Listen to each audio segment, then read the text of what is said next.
Bonjour, c'est Thomas de ZW France. Donc, je viens vous présenter une vidéo aujourd'hui qui va intéresser directement les personnes qui sont dans le domaine de la menuiserie ou du bois en général, parce qu'on va voir comment créer des variantes de caissons en vue de les insérer pour faire une cuisine ou une salle de bain. Ensuite, cette cuisine que je vais vous présenter, finie, on va voir comment l'intégrer dans Keyshot, qui va nous permettre de faire un rendu réaliste, parce que certains d'entre vous ont besoin de faire des rendus réalistes pour l'avant-vente. Donc on verra qu'on a un module Keyshot qui est intégré directement dans ZW3D. Cette vidéo-là aura une suite, c'est-à-dire elle nous permettra de voir le module FAO, parce qu'on verra comment découper tous ces meubles-là et faire un programme commande numérique. Bien, donc ici j'ai devant moi une pièce, non pas un assemblage, ici c'est un meuble qui contient différents solides. Ces différents solides, ici, ils sont associés à des paramètres, c'est ça qui est intéressant. Donc on va voir comment créer ces paramètres-là. Vous allez voir, c'est très simple. La première étape, ça va être de les créer. Donc dans Outils, Gestion d'équations, on va les retrouver ici. Donc dans Nom, on va pouvoir en créer autant qu'on veut, nommer comme on veut, mais surtout bien leur donner une valeur. Donc là, je leur donne 400. Appliquer. On peut ensuite en ajouter autant qu'on veut. Tout ce qu'on va créer ici, on va les retrouver dans le gestionnaire à ce niveau-là. On le retrouve d'ailleurs ici, mon prof que je viens de créer. Vous noterez qu'on peut très bien faire des équations. On peut aller très très loin. À partir de là, cet paramètre-là tout seul, il ne sert strictement à rien. On va pouvoir l'associer à n'importe quelle cote qui a été rentrée à un moment donné dans notre 3D, à une esquisse, à une fonction, à une contrainte d'assemblage.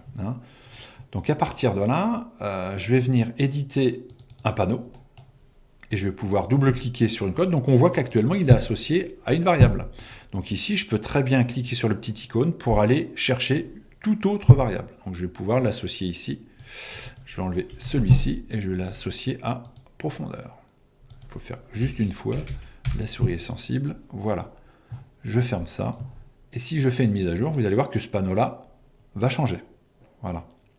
Vous notez que celui-là, il n'y a que celui-là qui a changé parce que l'autre est associé à un autre paramètre, en fait. Donc l'idée, ça va surtout être d'associer les bons paramètres à tous les panneaux bien comme il faut. Et à ce moment-là, donc là, si je lui remets donc profondeur, ok, il va revenir à son 330, une petite mise à jour, et voilà. Donc une fois qu'on a fait tout ce travail d'association dans tous les panneaux ici, et même dans les fonctions de répétition, je peux vous la montrer ici, regardez, on a notre hauteur divisée par 32, c'est le pas au niveau des perçages, etc. etc. On va ici pouvoir faire varier directement ici tous nos paramètres. Ici je vais passer à 900, éventuellement ici à 800 sur la largeur. Et automatiquement, une mise à jour, on a un caisson à une autre dimension. Donc si on peut faire ça, l'intérêt de la faire, ça va être de pouvoir insérer ce caisson-là, comment dirais-je, dans un ensemble. Donc pour ça, au préalable, ce qu'on va pouvoir faire, dans Outils de nouveau, c'est aller dans Table de config, et là on va se créer des configurations, des variantes en quelque sorte. Donc on va faire un meuble haut A, un meuble haut B, et ensuite, un meuble haut C.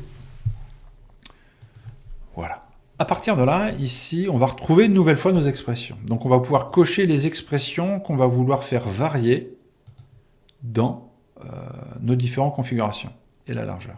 Voilà. À partir de là, la largeur, je vais pouvoir en faire un petit, un 900 et un 1400. Je ne fais pas varier la hauteur et la largeur. Je fais OK. À partir de là, je retrouve dans ce petit dossier-là mon meuble haut A, B et C. Voilà. Même pouvoir rechanger après coup sans problème. Pardon, on peut créer une configuration ici. Ce que je voulais, c'est retrouver ma table de config. Voilà, je vais mettre quelque chose d'un peu plus, oui, un peu plus, je me suis trompé. Voilà, un peu plus, voilà, mis très bien comme ça. Appliquer OK. Comme ça, notre meuble C est un peu plus grand. À partir de là, je reviens dans Défauts, je vais enregistrer ça, et je vais pouvoir, dans un nouveau document, qui serait ma future cuisine, donc un assemblage à ce moment-là,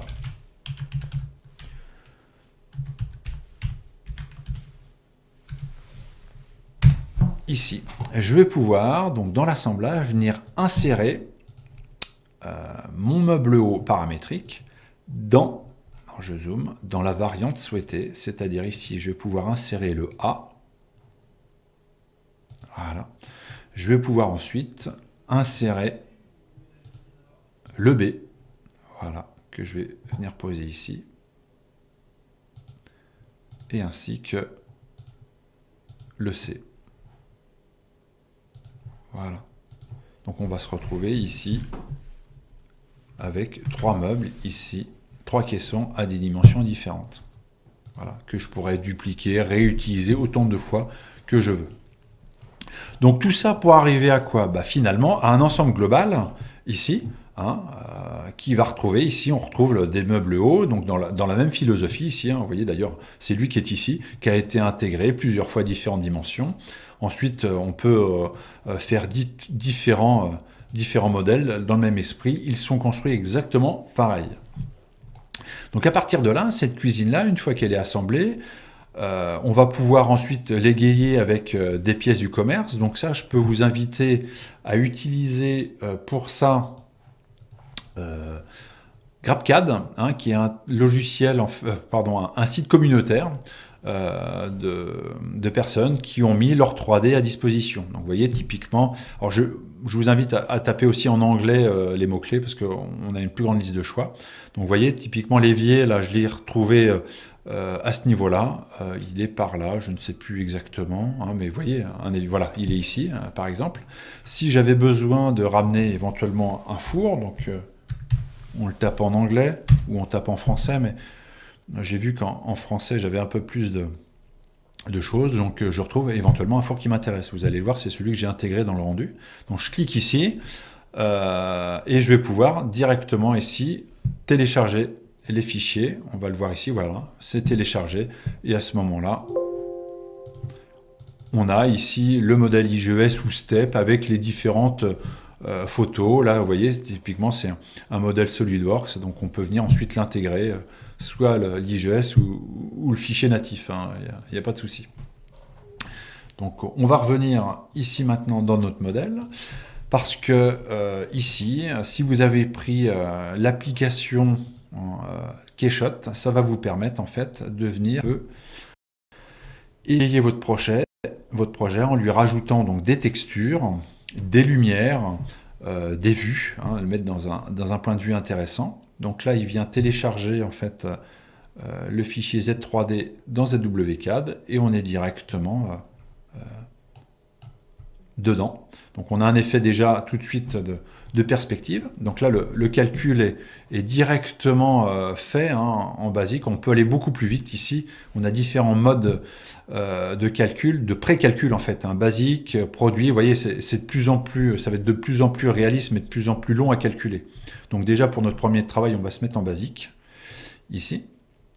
Et donc, à notre gauche, on va avoir toute une bibliothèque ici de matériaux, de couleurs, d'environnement aussi. On peut l'intégrer directement dans un arrière-plan, d'environnement, d'arrière-plan, des textures, etc., etc. Donc déjà, première chose, ce qu'on va venir faire, on va venir colorer nos meubles. Donc pour ça, dans peinture, je vais prendre ici, par exemple, les meubles du bas vont être en bleu. Donc un simple glisser-déposer. OK. Sur le haut, on va plus aller sur du blanc. Voilà. Sur les plans de travail, à ce moment-là, je vais changer de catégorie, je vais aller dans le bois. Dans le bois ici, voilà. Donc j'aime bien celui-là, là.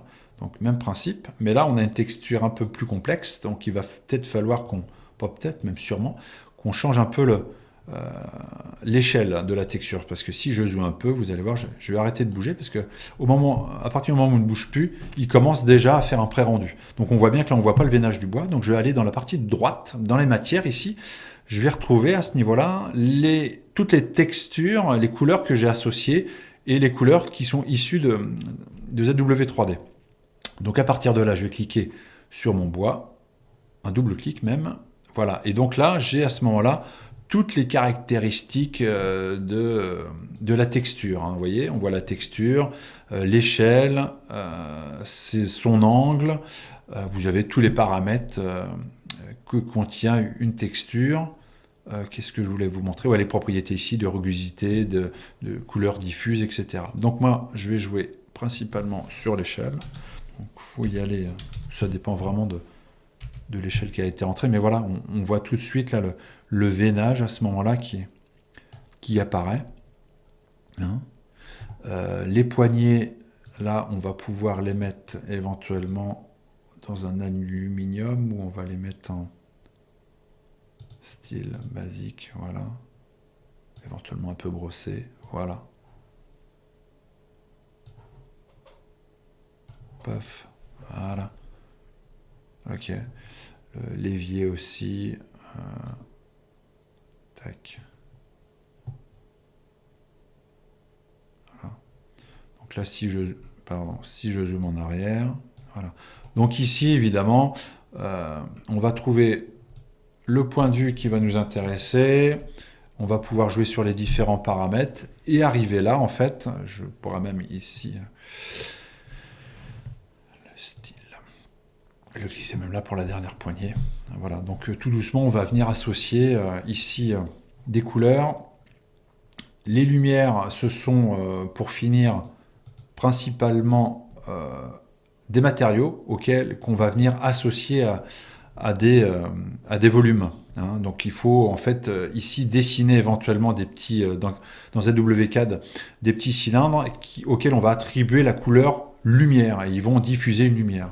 Donc le résultat du travail, c'est ça. En fait, on a à peu près la même chose, vous voyez, la texture et les poignées. J'avais juste ici rajouté le four et en dessous, en fait, j'ai activé des lumières. Donc on peut assez rapidement, comme ça, sans passer trop de temps, même très peu de temps, avoir un rendu tout à fait correct hein, pour embellir un peu vos projets. Donc voilà pour cette première vidéo. Je vous invite à suivre la suite qui va concerner la FAO. Donc on va voir comment usiner un caisson. Voilà, merci.